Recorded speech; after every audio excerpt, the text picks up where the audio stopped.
Okey,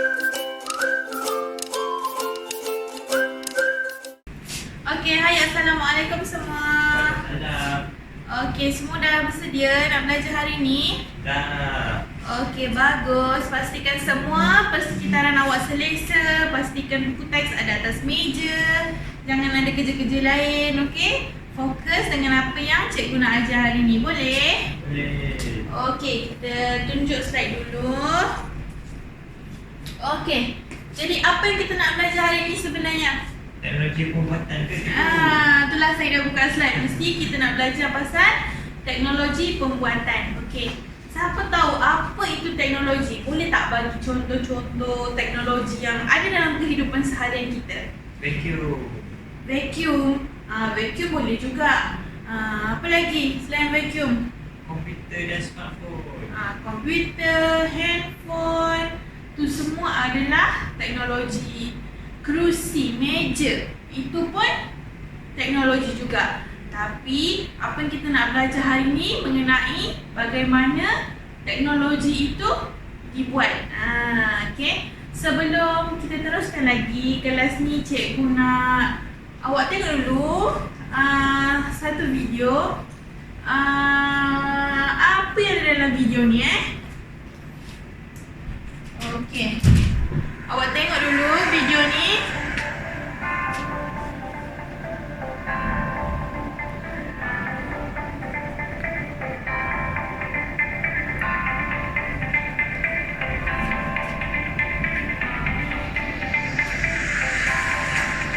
Perhatikan ya apa yang diguna dalam video ni. Tengok betul-betul. Cikgu nak tanya kejap lagi.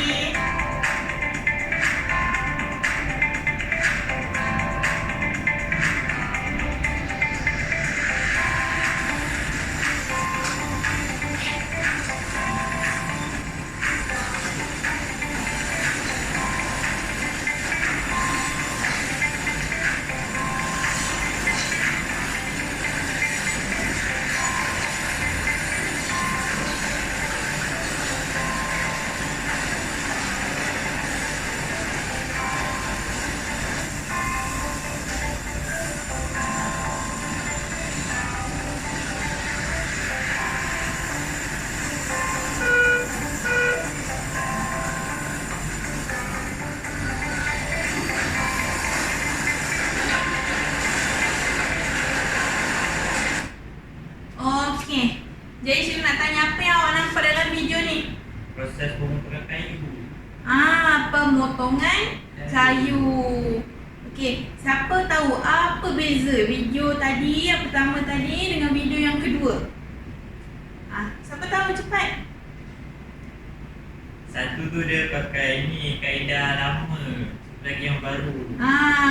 Kan? Satu tu dia guna gergaji tangan. Yang kedua dia guna mesin. Nampak kan perbezaannya? Macam mana kayu itu dipotong? Nampak kan pakai gergaji tangan tu. Dia potong-potong-potong, baru sikit je macam tu. Kalau guna mesin, laju kan? Lagi mudah kan? Okey. Jadi teknologi ni sebenarnya bukan sahaja barang elektrik, barang elektronik, tak. Contohnya macam awak tengok dekat gambar ni, ada gasing. Gasing ni pun adalah salah satu teknologi yang dibina. Teknologi pembuatan lah, berkaitan dengan tajuk kita hari ni, berkaitan dengan teknologi pembuatan.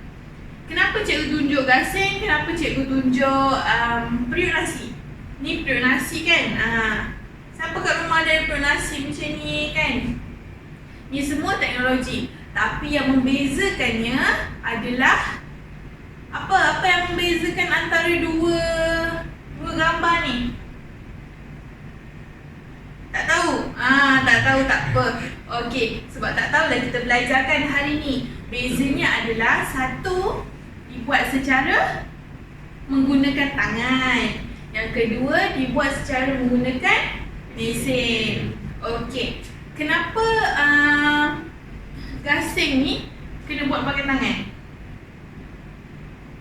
Kenapa?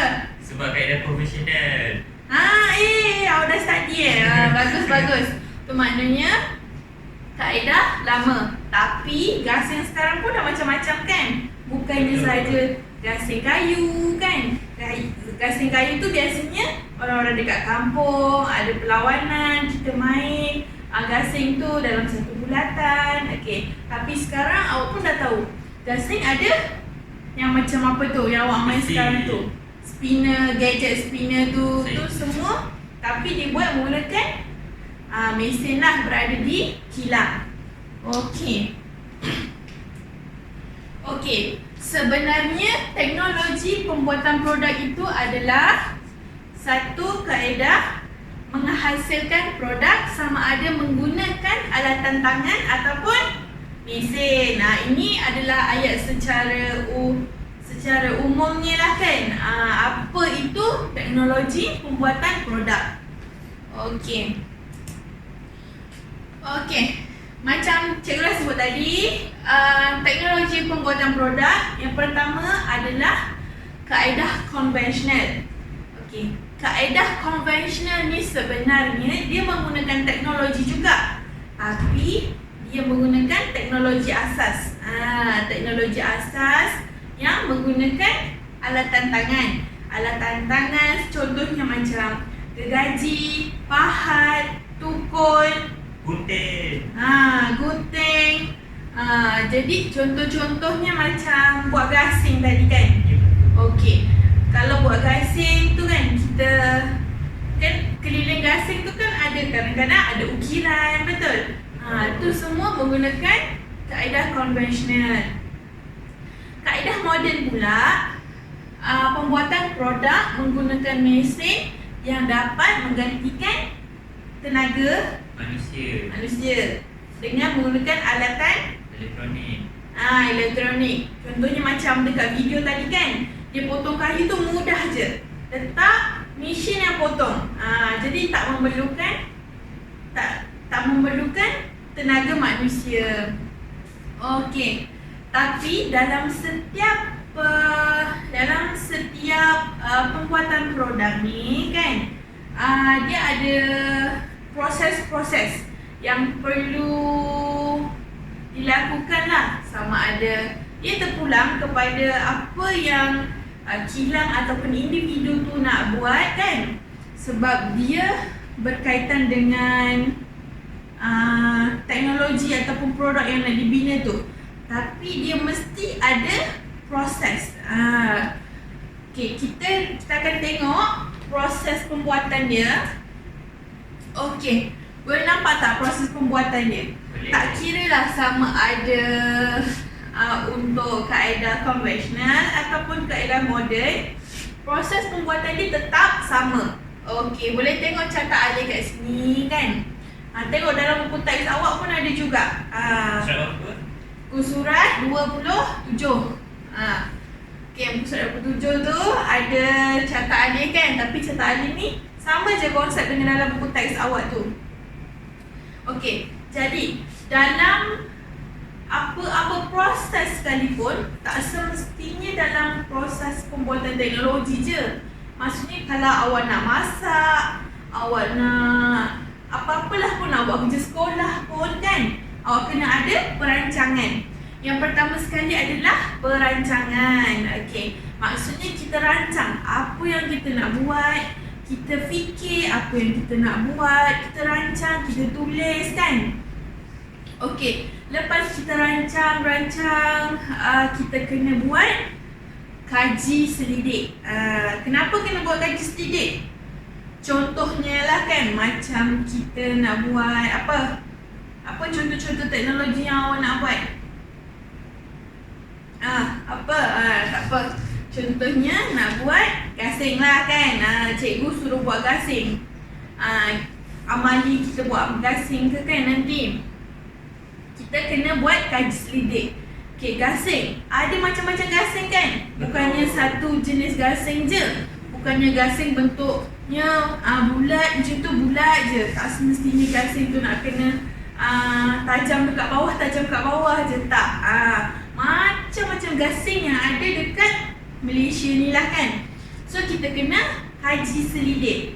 apa penggunaan bahannya, apa reka bentuk yang nak dibuatnya kan. Lepas kita dah kaji, kita kena buat lakaran dan lukisan. Lakaran dan lukisan. Okey. Lakaran dan lukisan ni akan kita teruskan dengan amali kita pada minggu hadapan dengan melukis produk lah. Jadi prepare ya. Okey. Kenapa kita kena buat lakaran dan lukisan ni? Supaya nampak gambaran awal kan. Pandai. Kena nampak gambaran awal apa yang kita nak buat.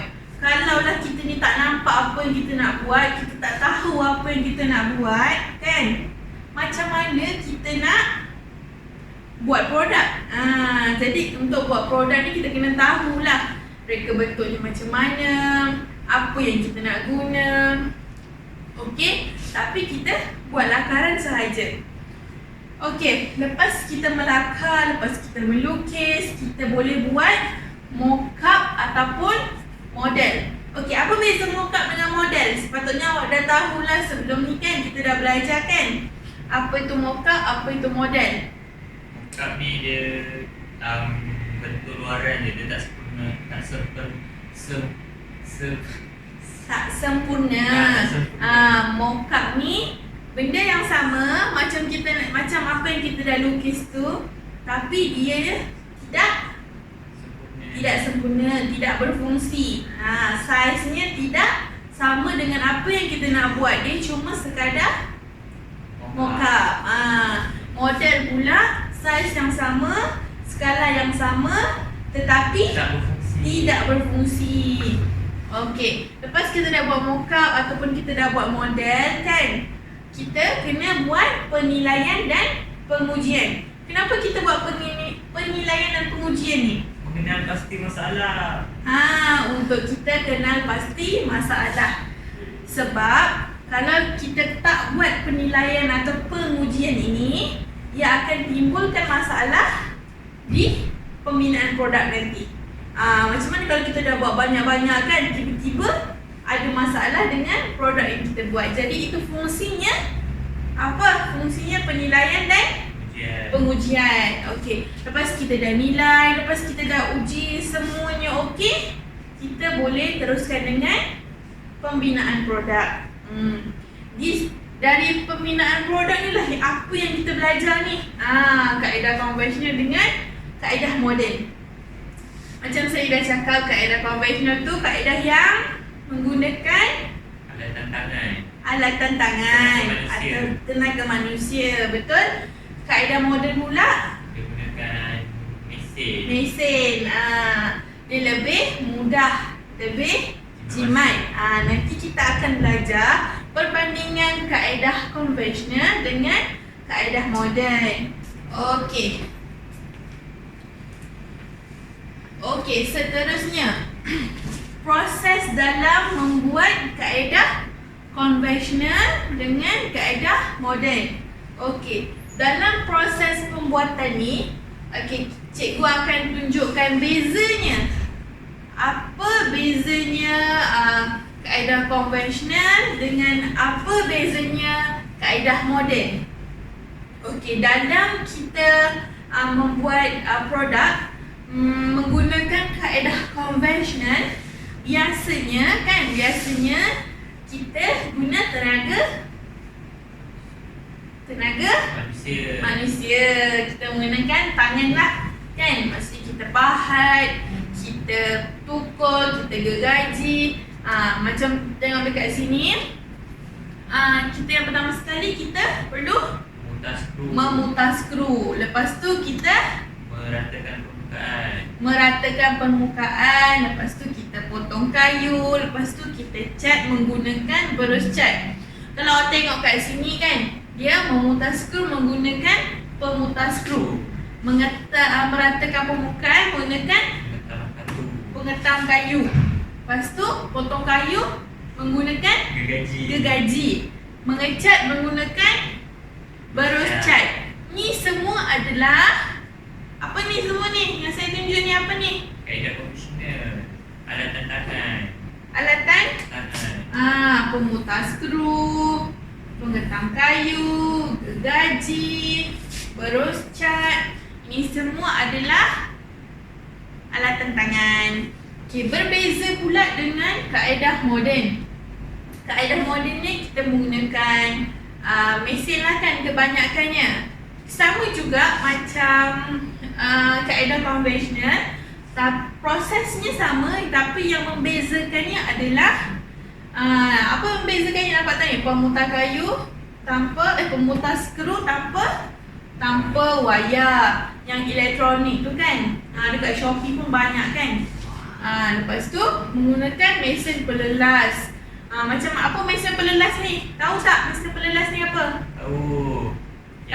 Mesin yang bulat luar dia tu. Dia macam ada kertas pasir yang sentiasa berputar. Jadi kita cuma perlu letakkan permukaan kayu tu pada atas kertas pasir tu dan dia sentiasa berpusing untuk melicitkan permukaan. Kemudian kita memotong kayu menggunakan mesin pemotong. Nampak tak ayat dia? Mesin. Lepas tu kita mengecat pun menggunakan penyembur. Senang kan? Sembuh je kalau sekarang awak dah biasa tengok dekat Facebook ke, dekat YouTube ke kan. Dah ramai kan orang mengecat, sembuh je. Tak payah lagi susah payah kita kena roll kan, cat kan, penat kan. Jadi itulah bezanya proses pembuatan kaedah konvensional dengan kaedah moden. Okey. Lepas tu ni sebenarnya ini sahaja topik kita pada hari ini kan. Okey. Cikgu nak awak wakil siapa-siapa explain apa yang awak belajar hari ni. Cepat angkat tangan, apa yang awak belajar hari ni? Cakap kuat sikit. Saya. Apa? Kaedah proses pembuatan ni ada 2 kaedah lah sebenarnya kan. Dia ada kaedah konvensional dan kaedah moden. Kaedah konvensional ni dia gunakan tenaga manusia, ambil masa sikit dan licin lah orang kata. Kaedah moden pula dia senang, memudahkan kerja manusia sebab dia guna elektrik, tak gunakan tenaga manusia, menghematkan masa. Tu lah. Okey, betul. Kesimpulannya yang kita belajar hari ni, teknologi pembuatan ada 2, iaitu secara konvensional dengan secara moden. Konvensional ni kerja-kerja pembuatan yang lama kan. Maksudnya yang terdahulu lah, yang menggunakan tangan, yang menggunakan tenaga manusia. Kalau kaedah moden yang menggunakan mesin. Tapi bezanya kaedah konvensional dengan kaedah moden ni, kaedah konvensional ni dia lebih menggunakan kreativiti manusia. Contoh-contohnya ukiran tu semua lebih kepada kaedah konvensional. Kalau kaedah moden, dia akan lebih mudah lah, lebih senang. Jadi untuk pengeluaran produk pun akan lebih banyak kan, lagi senang. Maksudnya semua yang keluar daripada mesin tu sama je, tak ada yang beza-beza kan. Kalau bentuknya bulat tu, bulatnya sama je. Kalau kaedah konvensional mungkin sebab manusia kan, dia ada manusia yang sempurna. Okey, jadi kelas kita pada hari ini berkaitan dengan proses dan apa itu teknologi pembuatan sahaja. Jadi tugasan untuk minggu hadapan, cikgu nak awak sediakan bahan-bahan belakang lah kan. Macam biasa kita akan buat lakaran. So produk lakaran tu cikgu akan bagi masa kelas nanti. So bagi surprise sikit kan. Okey.